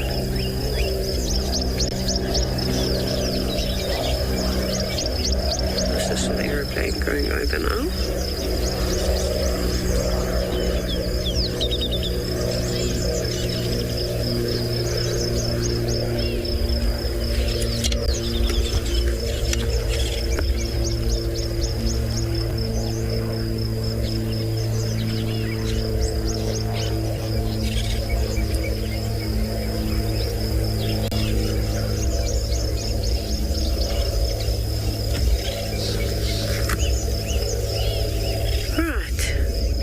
Just sit here for a bit and see how this all plays out.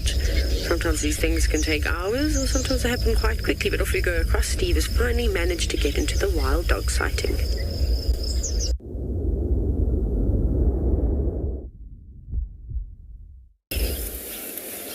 Good morning, and welcome to the hounds on Chitwa Airstrip and a cheeky hyena that has probably been pushed into the bushes here. Can you see the hyena just on the right there? There's a hyena. It's on its own. I don't know who it is. There's a whole pack of wild dogs in front of it. So we're going to try and edge forward so we can get you a better view of these dogs. We don't have too much time, everybody, because as you can imagine, wild dogs being found is often generates a lot of excitement. Oh, there's a whole lot of hyenas. Looks like there's a standoff. I'm just going to turn over to the side here so we can give you some space. There's 1, 2, 3, 4, 5, 6 hyenas in total. And dogs we're going to count. 15 dogs. Aren't they pretty? Here's some impala alarm calling in the distance. Other side of the airstrip.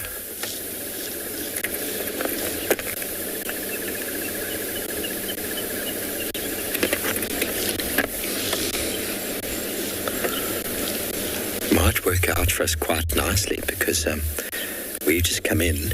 There's space for one. And if this other gentleman leaves, the other person will come in, and that means there's 3 of us. There's no one else waiting to come in, so it could be beneficial for us. Okay, so this individual in front of me has got a collar directly in front of me. So here in front of me at 1 o'clock, there's another vehicle. We're right here at the airstrip hangar. I'm sure someone will be able to tell us who this pack is. I don't know if I know them, if they are the Pungwe pack. The Pungwe 15, I think they are. But I don't know.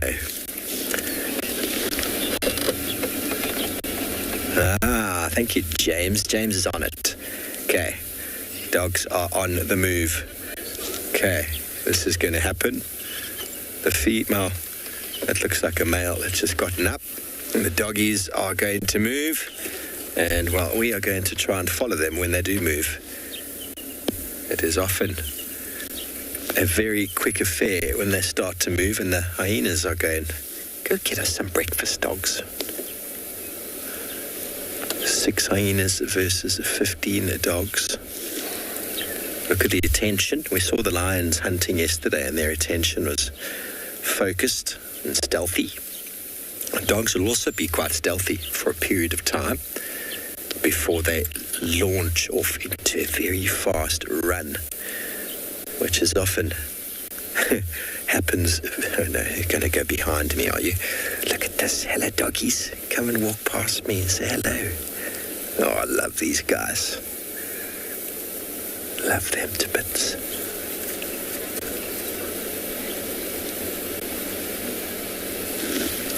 Hello.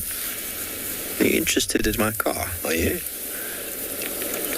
Now let's see if they're going to give that hyena a hard time behind us there.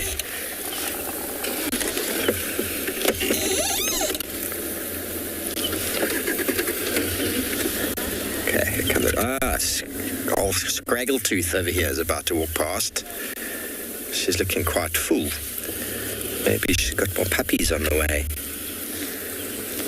She's a very characteristic feature.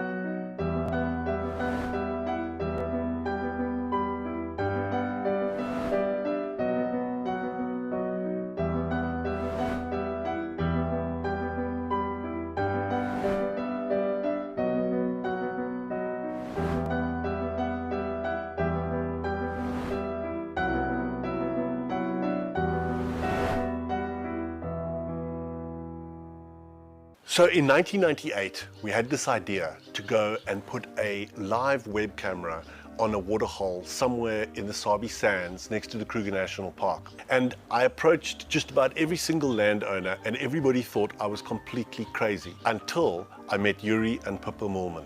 We thought it was definitely a fun idea and a worthwhile thing to experiment. And it immediately became a runaway success. And it gave people all around the world the opportunity to watch a little piece of Africa day and night. Back in 1998, it was the very early stages of the internet. And all we were able to do was to get a 30-second refreshing JPEG out of that camera. But over time, what we began to do is focus more and more on trying to develop this concept of giving people the opportunity to go on safari. Even though we live just 500 meters up this hill, we still put the camera on to see what's happening. Absolutely, we watch it ourselves. It's a huge privilege to be in these incredible places with these amazing animals. I love filming lions. When they do get up and do something, it's always spectacular. When they are playing, are incredibly fun to watch, especially sub-adults and cubs. I love being in the bush and working in these incredible places with these amazing animals. We want to bring it to you so that you can almost feel like you're right there and be able to experience it and enjoy it the way we are. Our bodies are made up of about 60% water, which means that in a very short space of time, you can dehydrate completely. A relatively efficient way of collecting water early in the morning is to take an absorbent material like a sock and to walk through the grass, absorbing the condensed dewdrops on the grass. Once the material is saturated, you can then squeeze it out into a container, or you can suck it out directly into your mouth.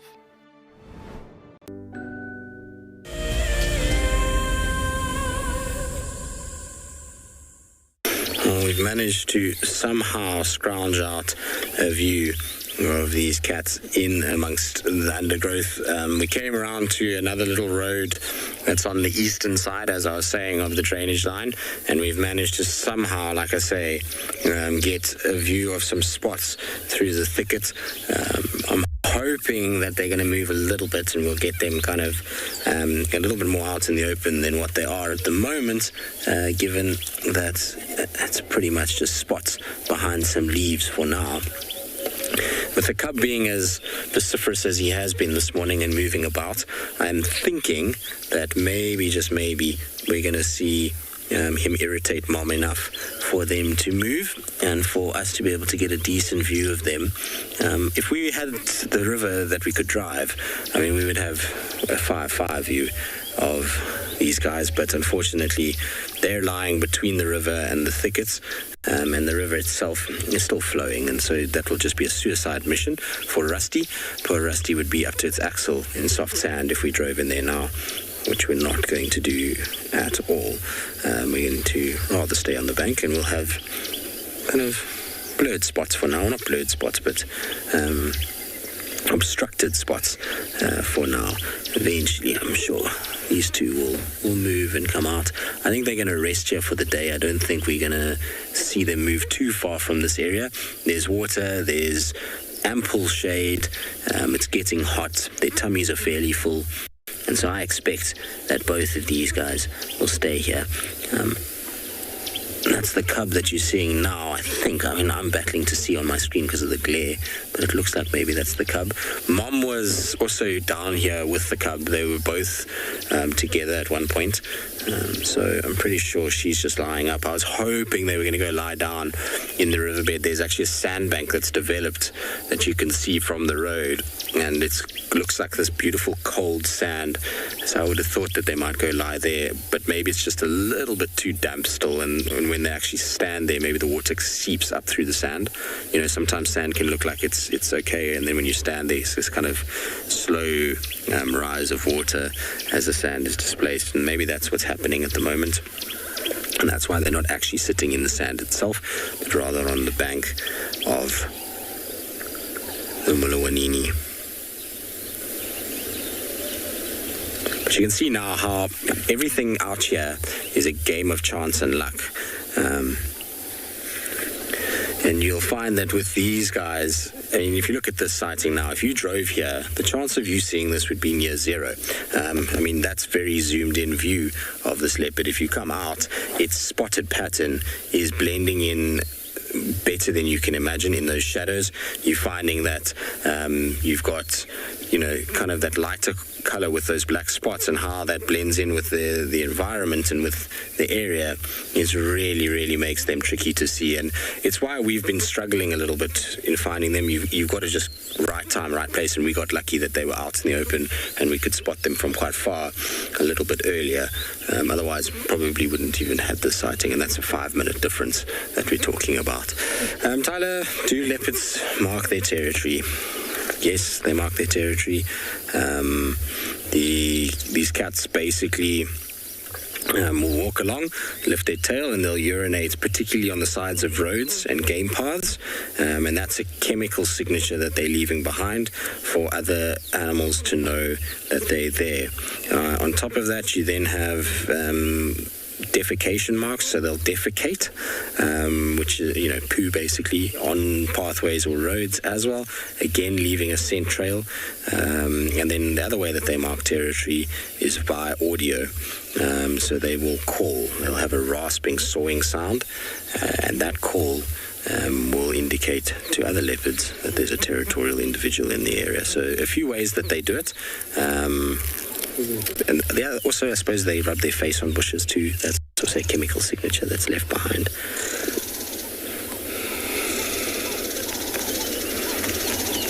You can hear there's a little, I think it's a little long-billed crombeck that's alarm calling at this guy at the moment. It's not happy that there's two leopards sitting here, I don't think. It's pretty upset, but hey, look at that camouflage. Isn't that amazing? I always think it's incredible to see how well camouflaged these guys are.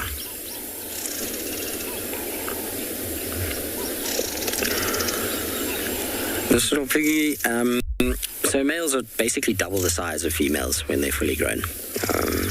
Most female leopards that we see in this area are going to weigh around 40 to 50 kilograms or around 100 pounds. That's roughly where the females sit. Whereas the males, they can get as much as 95, 97 kilograms, over 100 sometimes. So they pretty much double what the females are in weight. In terms of actual size and measurements of their bodies, they will be considerably larger. I would say at least 40% larger. In terms of their sort of height, head size, length, they're much bigger animals in general. So you can see with this little one, he's already the same size as mom, and he's not even a year old yet. So he's still got lots of growing to do, but yet he's almost the same size as her in her adult form. They really do get a lot bigger. Their size is quite something when you actually see them as fully grown big adults next to females. It's very difficult to give people a sense of size until you actually see the differences between them. I remember the one day I actually had Anderson, and yes, Anderson was one of those kind of 1%ers, if you want to call it that. It was this leopard that was able to grow much larger than some of the other leopards in the area. And I had him mating with Moya once, which is a female from the southwest. And he was sitting down in the drainage line, and she was walking past him, and the top of his head when he was sitting was the same height as her walking. So that gives you an idea just how much bigger he was than her. It looked actually weird. It looked like this monster next to this tiny little female, and even when they mated, he kind of just dwarfed her in so many ways. So the males are a lot bigger, and the kind of bulk of them is also quite something. So we have that to look forward to with this little fella.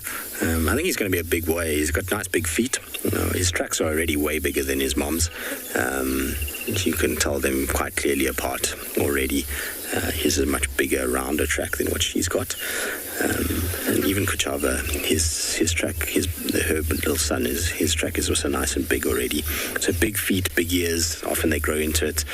We think that he is from the Mulawati lineage, which is not a small leopard either. I haven't spent a lot of time with Mulawati, but I have seen him enough to know that he's not tiny.